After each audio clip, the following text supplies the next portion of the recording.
Hello guys, पुन्हा एकदा आपल्या सर्वांचं स्वागत आहे आपल्या एपेक्स आर्ट क्रिएशन या आर्ट क्राफ्ट आणि DIY चॅनलवर.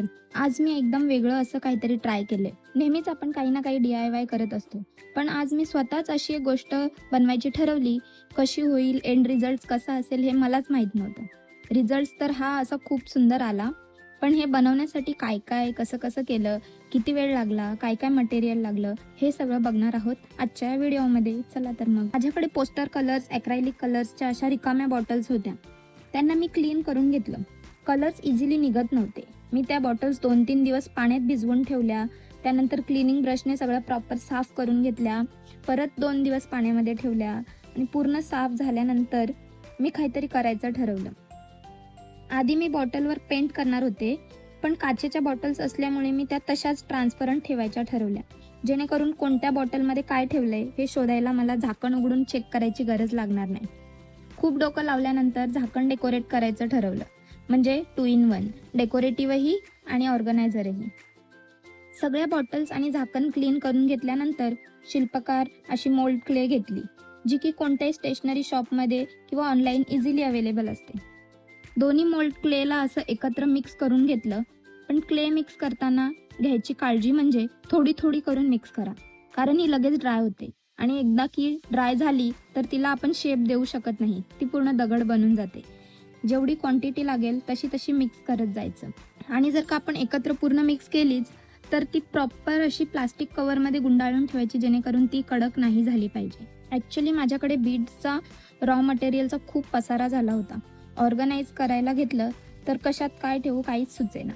मोठ्या मोठ्या वस्तू तर मी ऑर्गनाईज केल्या, पण राहिला प्रश्न छोट्या छोट्या अशा बीड्सचा, जे की मला कधीही हवे असतात पण सापडतच नाही. आणि मोठ्या कंटेनरमध्ये ठेवायचं म्हटलं तर खूप स्पेस जातो, कारण बरेचसे बीड्स असे एकदम कमी क्वांटिटीमध्ये असतात, पण ते कामाचेही असतात. एकत्रही ठेवता येत नाही आणि ऑर्गनाईजही करता येत नाही. खूप ज्वेलरी मेकर्स किंवा हँडमेड आर्टिस्ट या गोष्टीशी रिलेट करतील. फक्त आर्टिस्टच नाही तर रोजच्या आयुष्यातला पण प्रश्न आहे. खूप साऱ्या लहान सहान अशा गोष्टी ज्या की आपल्याला सापडतच नाही, जसं की पिन्स, सेफ्टी पिन्स, छोटे छोटे इयरिंग्स, ॲक्सेसरीज, अशा खूप साऱ्या लहान सहान गोष्टी. हा सगळा विचार करताना माझ्या डोक्यात एक आयडिया आली आणि मी सुरुवात केली. क्ले प्रॉपर मिक्स केल्यानंतर मी कार्टूनमध्ये मिनिएचर असं काय काय करायचं ठरवलं. जे जे सुचत गेलं, जसं जसं सुचत गेलं तसं तसं करत गेली. काही टेक्निकल इश्यूमुळे मला पूर्ण व्हिडिओ शूट करता आले नाही. जेवढं पॉसिबल होईल तेवढं मी दाखवायचा प्रयत्न केला. क्ले हाताला चिपकू नये म्हणून थोडीशी टाल्कम पावडर यूज करायची आहे. कोणतीही टाल्कम पावडर आपण यूज करू शकतो.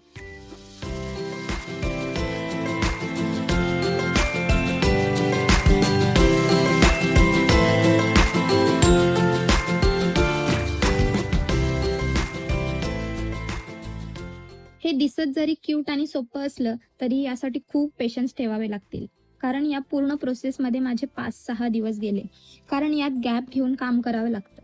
प्रत्येक वेळी हवी तेवढी क्ले मिक्स करणं, मग त्याला शेपिंग करणं, असेंबल करणं, आणि हे सगळं झाल्यानंतर ती क्ले प्रॉपर पूर्ण सुकण्यासाठी ओव्हरनाईट ठेवावी लागते. नाहीतर जर आपण त्याला टच केलं तर शेप बिघडून जाईल. सुकल्यानंतर बेस कलर करून, ते ॲक्रायलिक पेंट असल्यामुळे त्यालाही प्रॉपर सुकू द्यावं लागतं. कलरचे जेवढे लेयर्स आपण त्यात ॲड करू तेवढ्या प्रत्येक लेयर्समध्ये सुकण्यासाठी गॅप हवा असतो. प्रॉपर असा गॅप देणं खूप गरजेचं आहे, नाहीतर कलर्स एकत्र मर्ज होऊन जातील.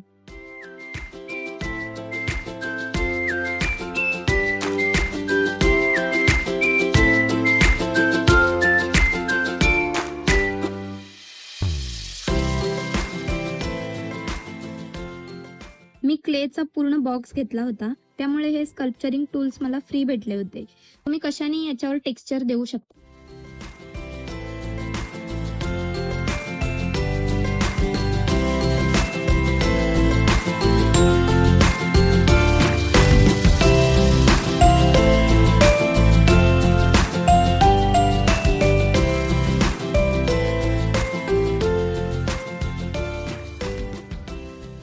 काहीच मला जे जे सुचत गेलं तसं मी बनवत गेली. तुम्हाला जर काही दुसरं ट्राय करायचं असेल तर तुम्हाला जे जे आवडेल आणि जे जमेल ते तुम्ही काहीही करू शकता.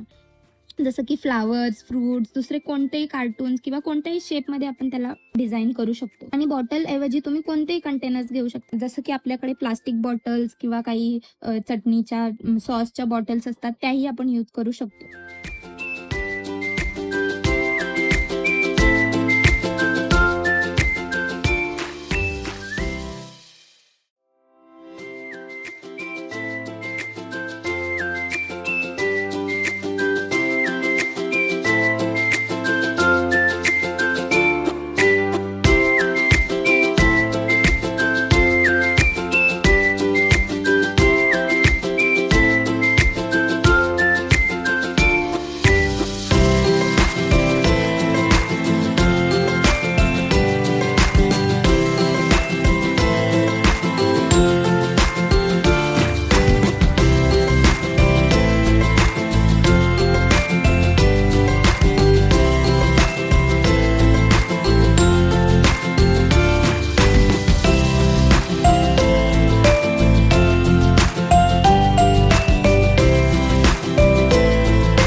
मी असे खूप सारे मिनिएचर कार्टून्स बनवले आहेत.